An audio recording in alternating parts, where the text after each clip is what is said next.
Welcome to Rashmi's रसोई। घावणे आणि चटणी तर सर्वांनाच आवडत असते, पण खूप जणांचे घावणे फसतात, कसे बनवायचे ते माहिती नाही पडत। म्हणून आज मी तुम्हाला अगदी सोप्या पद्धतीने तांदळाच्या पिठापासून घावणे कसे तयार करायची ही रेसिपी दाखवणार आहे। त्यासाठी हा व्हिडिओ तुम्ही शेवटपर्यंत बघा आणि माझ्या चॅनलला लाईक, शेअर अँड सबस्क्राइब करा। घावणे आणि चटणी बनवण्यासाठी सर्वात आधी आपण घावण्यांचं पीठ तयार करून घेऊया।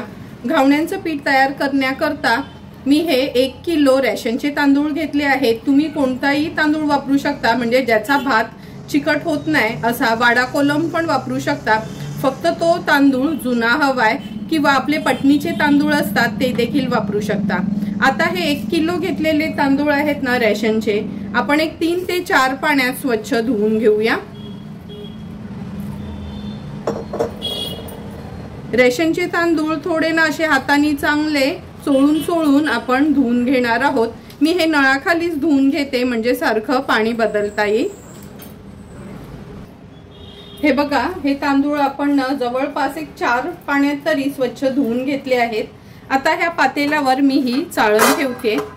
ह्या चाळणीवर हे सर्व तांदूळ आपण काढून घेणार आहोत। ह्याचं पूर्ण पाणी आहे ना आपल्याला निथळून घ्यायचं आहे।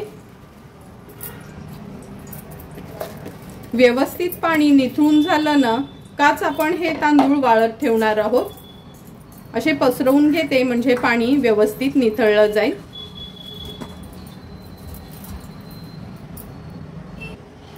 हे बघा, पूर्णपणे तांदळातलं पाणी निघून गेलं आहे। पूर्ण असं पाणी काढून घ्यायचं, नंतरच हे तांदूळ आपण वाळत घालणार आहोत। आता मी हे एका टेबलावर कॉटनचा कपडा अंतरते आणि त्याच्यावर वाळत ठेवते। हे बघा, असे उन्हामध्ये आपण हे तांदूळ आहेत ना सुकत ठेवले आहेत। आता छान कुरकुरीत सुकले काच आपण हे दळायला देणार आहोत। जर ऊन नसेल ना, तुम्ही फॅन खाली सुकवलेत तरी चालेल, फक्त चांगले सुकतील ते बघायचं आहे। आता हे तांदूळ सुकून झाले का आपण हे दळायला देणार आहोत। हे बघा, दिवसभरात आपण हे तांदूळ छान असे कुरकुरीत होईपर्यंत सुकवून घेतले आहेत। आता आपण हे दळायला देणार आहोत, पण लक्षात ठेवा दळायला देताना चक्कीवाल्याला जाड दळायला सांगायचं। म्हणजे जसे आपण बेसनचे लाडू बनवतो तेव्हा नाही का रवाळ पीठ पाडायला सांगतो, तसंच हे सरसरीत एकदम जाड दळून घ्यायचं। मग त्याचे घावणे चांगले असे जाळीदार बनतात। तर चला मग हे तांदूळ आपण दळून आणूया। हे बघा, असं सरसरीत म्हणजे जाडसरच आपण घावण्यांचं पीठ दळून आणलं आहे। अगदी असं हाताला खरखरीत लागेल ना असं हे पीठ दळून आणायचं, म्हणजे आपले घावणे सुंदर बनतात। तर चला मग आता हे घावण्यांसाठी पीठ भिजवून घेऊया।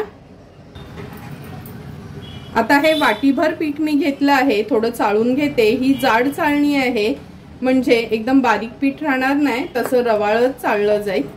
सर्व पीठ मी हे असं चाळून घेते। सर्व पीठ आपण हे चाळून घेतलं आहे। आता आपण ह्याच्यात चवीप्रमाणे मीठ ऍड करूया। व्यवस्थित मिक्स करून घेते। ज्या कपनी आपण पीठ मोजून घेतलं आहे ना त्याच कपनी आपण 2 वाट्या पाणी ऍड करणार आहोत।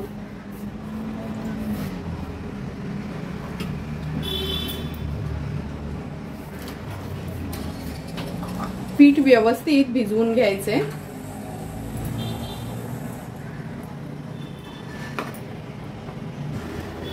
हे बघा, पीठ आपण छान भिजवून घेतलं आहे। आता 10 मिनिटाकरता ना हे रेस्ट करायला ठेवूया।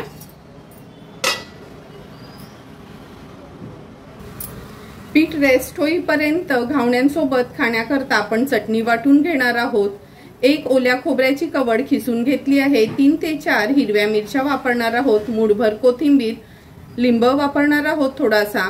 5 ते 6 लसणाच्या पाकळ्या, अगदी छोटासा आल्याचा तुकडा, चवीप्रमाणे मीठ आणि चमचाभर साखर वापरणार आहोत। तर चला मग मिक्सरला ह्याची जाडसर चटणी आपण वाटून घेऊया।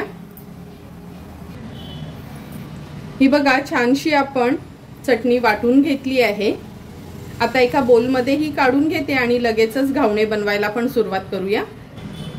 झाकण काढून घेऊया। 10 मिनिटं झालेत। हे बघा, 10 मिनिटं झाले ना का पीठ असं खाली बसलं जातं। आता ह्या पिठामध्ये आपण आणखीन अर्धी वाटी पाणी ऍड करायचं आहे। म्हणजे जर 1 वाटी पीठ असेल तर 2.5 वाटी पाणी घ्यायचं आहे, म्हणजे छान पातळ असे आपले हे घावणे तयार होतात। पीठ पण तयार झालं आहे। चला घावणे टाकून घेऊया तव्यावर। घावणे बनवण्याकरता गॅसवर आपण हा पॅन ठेवला आहे। तुमच्याकडे भिड्याचा तवा असेल ना तर तो देखील वापरू शकता। पॅन व्यवस्थित आपल्याला गरम करून घ्यायचा आहे आणि अगदी पाव चमचा एवढंच तेल मी ह्याच्यावर स्प्रेड करून घेतलं आहे। कधी घावणा टाकण्या अगोदर आहे ना असं पीठ व्यवस्थित मिक्स करून घ्यायचं आहे। आता आपण ह्याच्यावर घावणा टाकून घेऊया। घावणा टाकताना गॅसची फ्लेम फास्टच ठेवायची आहे आणि अशी साईडनी घावणा टाकत नंतर मधोमध आणायचं आहे। घावणा तव्यात टाकला का असं थोडंसं पाव चमचा तेल पसरवून घ्यायचं आहे।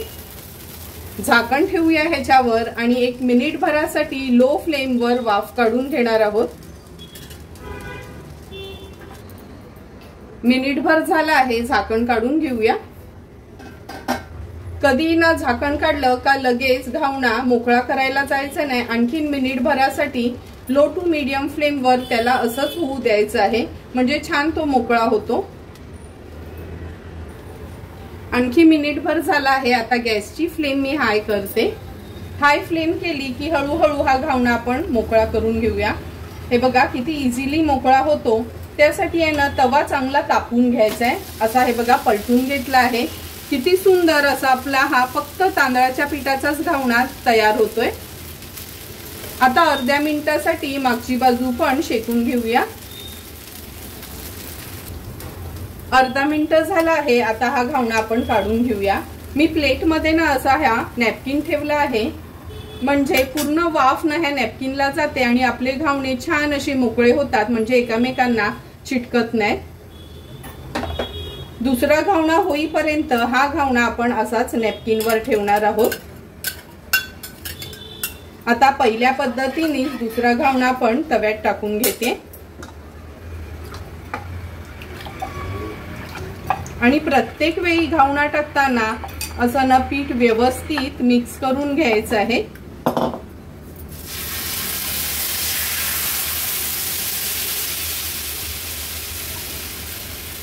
अशाच पद्धतीने उरलेले सर्व घावणे मी तयार करून घेते।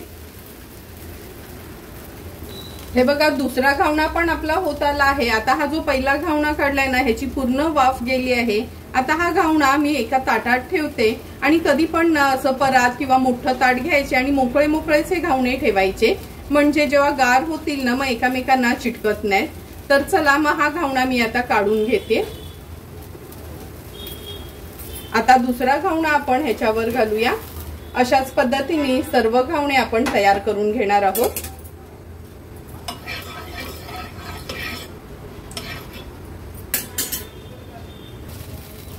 हे बघा एक एक करून सर्व घावणे आपले तयार झाले आहेत। आता लगेचच ताट वाढायला घेते। तुम्ही बघू शकता किती सुंदर जाळीदार असे आपले हे घावणे तयार झाले आहेत आणि आपण असे एक एक करून नॅपकिनवर ठेवल्यामुळे ते एकमेकांना हे बघा चिकटले पण गेलेत नाही। आता हे तयार झालेले घावणे आपण एका सर्विंग प्लेट मध्ये सर्व करणार आहोत। आज हे घावणे आपण चटणी सोबत सर्व करणार आहोत। तुम्हाला पण जर मी बनवलेले अगदी सोप्या पद्धतीने ह्या तांदळाच्या पिठाच्या घावण्यांची रेसिपी आवडली असेल तर तुम्ही पण नक्की माझ्या पद्धतीने हे घावणे घरी ट्राय करा आणि मला कमेंट करून सांगा की तुम्ही बनवलेले हे घावणे कसे झालेत ते। जर तुम्हाला मी बनवलेल्या ह्या घावण्यांचा व्हिडिओ आवडला असेल तर नक्की माझ्या चॅनलला तुम्ही लाईक, शेअर अँड सबस्क्राईब करा। Thank you for watching my video.